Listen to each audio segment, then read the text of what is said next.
नमस्कार सम्पूर्णमा म तपाईँहरूलाई आज कक्षा 11 को लेखा विषय अन्तर्गत एडजस्टेड ट्रायल ब्यालेन्सको बारेमा चर्चा गर्न गइरहेको छु। कक्षा 11 मा एडजस्टेड ट्रायल ब्यालेन्सबाट लगभग 3 देखि 4 नम्बरको एउटा न्युमेरिकल क्वेसन आउने गर्थ्यो पोहोर सालसम्म। योपालि चाहिँ अब सिलेबस कोर्सहरू चेन्ज भएको छ, सायद त्यस्तै 3-4 नम्बर क्वेसन आउन सक्छ। एउटा न्युमेरिकल प्रब्लम हुन्छ, कसरी सल्भ गर्ने भन्ने बारेमा हामी यस भिडियोमा चर्चा गर्नेछौँ। भिडियो युजफुल छ, तपाईँहरूले अन्त्यसम्म हेरिदिनुहुन्छ भन्ने आशा गर्दछु। एडजस्टेड ट्रायल ब्यालेन्स भनेको के हो त भन्ने बारेमा सुरुमा चर्चा गरौँ। एडजस्टेड ट्रायल ब्यालेन्स भनेको ट्रायल ब्यालेन्स तयार गरिसके पछाडि फेरि विभिन्न प्रकारका कारोबारहरू हुन्छन्, ती कारोबारहरूलाई कसरी एडजस्ट गर्ने भनेर एउटा समायोजन सहितको अर्को नयाँ ट्रायल ब्यालेन्स बनाइन्छ, जसलाई एडजस्टेड ट्रायल ब्यालेन्स भनिन्छ। यसमा पुरानो ट्रायल ब्यालेन्समा समायोजन गरिन्छन्, जस्तै डेप्रिसिएसनहरू, प्रिपेड, एडभान्स, ड्यू, पेएबल त्यस्ताहरू हुन्छन्, तिनीहरूलाई एडजस्ट गरेर बनाइन्छ एउटा नयाँ ट्रायल ब्यालेन्स, जसको नाम हुन्छ एडजस्टेड ट्रायल ब्यालेन्स। यसको बारेमा हामी यस भिडियोमा चर्चा गर्नेछौँ। यसका आफ्नै केही सर्ट एन्ड रुल्सहरू हुन्छन्, हामी पहिला रुल्सहरू हेर्छौँ। पहिलो के रहेछ, डेबिट र डेबिट भयो भने जोड्ने, दोस्रोमा डेबिट र क्रेडिट भयो भने घटाउने, तेस्रोमा यो क्रेडिट भयो भने जोड्ने, चौथोमा क्रेडिट डेबिट भयो भने लेस गर्ने। यी चाहिँ जेनरल रुलहरू भए। त्यसै गरी मसँग अरू पनि 2वटा रुलहरू छन्। के रहेछन् हेरौँ। नम्बर 1 मा एड भनेको छ, कुनलाई एड गर्नुपर्छ भन्ने सम्झिनु पर्यो। आउटस्ट्यान्डिङ एड गर्ने, ड्यू एड गर्ने, पेएबल एड गर्ने, is to be paid add गर्ने र एप्रिसिएसनलाई एड गर्ने।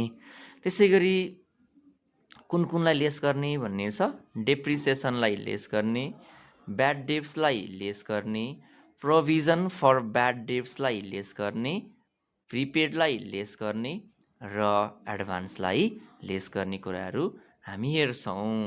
यसको एउटा छुट्टै फर्मेट हुन्छ।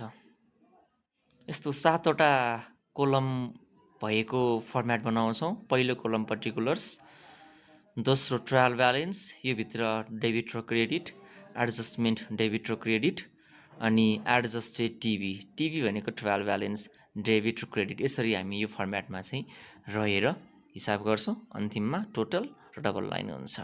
एउटा हामी न्युमेरिकल प्रब्लम गरेर हेर्छौँ कसरी सल्भ गर्ने भनेर है त। मैले एउटा NEB 76 सेट क्वेसन लिएको छु। क्वेसन नम्बर 4, डेबिट र credit unadjusted trial balance of a trader is as under भन्यो। डेबिट साइडमा purchase, machinery, debtors, salaries, rent, furniture र क्रेडिट साइडमा सेल्स, क्रेडिटर र क्यापिटल दिएको छ। टोटल एमाउन्ट 260 र 2वटा एडिसनल इन्फर्मेसन छ। एउटा स्यालेरी आउटस्ट्यान्डिङ 5000, दोस्रो डेप्रिसिएट मसिनरी बाई 10% भन्यो। अब यो क्वेसनलाई कसरी सल्भ गर्ने, एउटा एडजस्टेड ट्रायल ब्यालेन्स कसरी गर्ने। पहिला सुरुमा म यो purchase, machinery, debtors, salary, rent, furniture डेबिटमा र सेल्स, क्रेडिटर, क्यापिटललाई क्रेडिटमा राख्छु है त। कसरी हेर्नुहोस् त, यहाँ गएर सुरुमा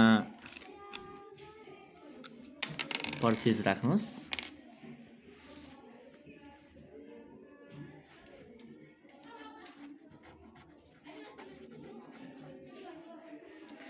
पर्चेजको एमाउन्ट छ डिआर पट्टि 80,000 रहेछ।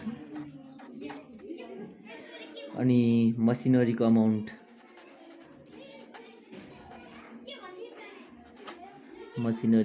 रहेछ 50,000। त्यसै गरी डेप्टर्स 15,000, स्यालेरिज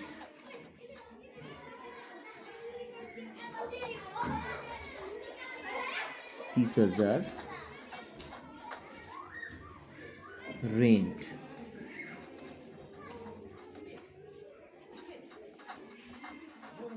40,000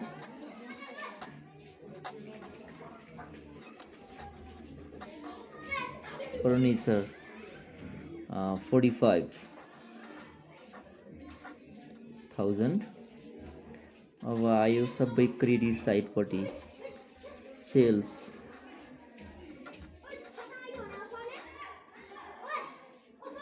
150 अर्को क्रेडिटर्स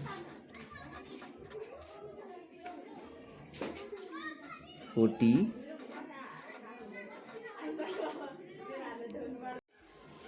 क्रेडिटर्स 40,000 अर्को आयो क्यापिटल 70,000 अब एडजस्टमेन्ट लेख्ने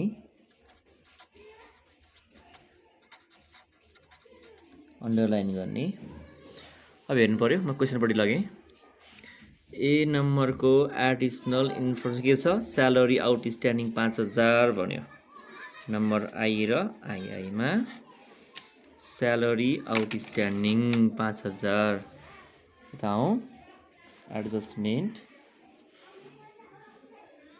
OUT डट आउटस्ट्यान्डिङ स्यालेरी कति रहेछ 5,000 एउटा हाम्रो यहाँ के रुल हुन्छ भने सबै आउटस्ट्यान्डिङहरू एड गर्नुपर्छ है त स्यालेरी भयो स्यालेरीसँग एड गर्ने रेन्ट भयो रेन्टसँग एड गर्ने अहिले स्यालेरी भन्ने आयो आउटस्ट्यान्डिङ स्यालेरी यहाँ स्यालेरीसँग एड हुन्छ एड कसरी हुन्छ स्यालेरी डिआरमा छ फेरि पनि डिआरमा राख्यो भने एड हुन्छ एडजस्टमेन्टको लाइनमा गएर डिआरपट्टि राख्यो भने अर्को पटक एड भएर बस्छ यहाँ गएर 5,000 एउटा भयो यहाँ डिआरपट्टि पऱ्यो हेर्नुहोस् त डिआरपट्टि अब यहाँ तल आएर सिआरपट्टि किन एकाउन्ट के रुल हुन्छ जति एमाउन्टले डिआर गरिन्छ सोही एमाउन्टले सिआर पनि गर्नुपर्छ र यहाँ नि 5,000 फेरि हेरौँ सेकेन्ड के रहेछ अब डेप्रिसिएट मसिनरी बाई 10% भन्यो 10% चाहिँ मसिनरीमा डेप्रिसिएसन चार्ज गर्ने मसिनरीको अमाउन्ट हेर्नुहोस् कति छ माथि यहाँ 50,000 को 10% भन्यो 5,000 हुन्छ है त 5,000 डेप्रिसिएसन चार्ज गर्ने हाम्रो के रुल हुन्छ जहिले पनि डेप्रिसिएसनलाई लेसमा राख्ने डेप्रिसिएसन लेसमा राख्नुपर्छ पहिला यहाँ लेख्छु म डिइपिएन अन मसिनरी भनेर डिइपिएन अन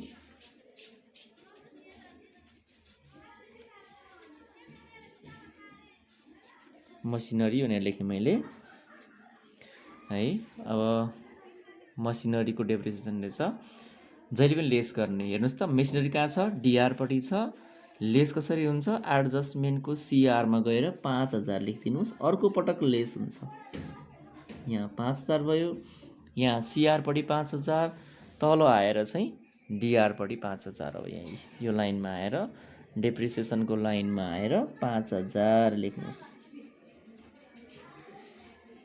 5,000 लेख्नुहोस् अब हाम्रो काम के हुन्छ यो डिआर जोड्ने डिआर सिआर घटाउने सिआर जोड्ने सिआर डिआर घटाउने केही छैन भने उतिकै सार्ने पहिला यो डिआरको लागि डिआर सारौँ है त 80,000 डिआरमा सारेँ मैले त्यसै गरी मसिनरी डिआर छ डिआर र सिआर घटाउँछ डिआरपट्टि ठुलो छ 45,000 डिआरमा राख्ने डेप्टर्स 15,000 डिआरमा अनि यो सेलरिज 30,000 र 5,000 छ डिआर र डिआर जोड्ने 30 र 5 ले 35 भयो